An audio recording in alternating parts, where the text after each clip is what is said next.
এবং বাংলাদেশের জনগণ যদি বাংলাদেশের ভালো চাও, বাংলাদেশের জনগণের ভালো চাও, বাংলাদেশের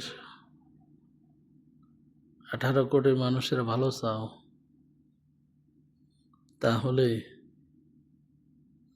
দলমত নির্বিশেষে বর্তমান সরকারকে হটাও, বিপ্লবী সরকার গঠন করো।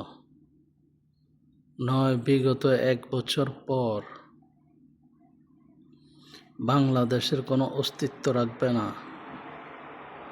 ভারতের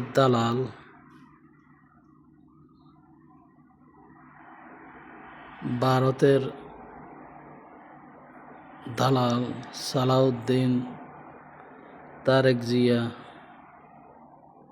যারা বিএনপিতে আছেন সবাই ভারতের আধিপত্য বিস্তারকারী। বিএনপি সরকারকে হটাও যদি বাংলাদেশের ভালো চাও, তোমার ছেলের, তোমার মেয়ের ভবিষ্যৎ ভালো চাও। যদি ভালো চাও বাংলাদেশের, বিএনপি সরকারকে সকল দল মত নির্বিশেষে বিএনপি সরকারে হটাও। এখনো সময় আছে।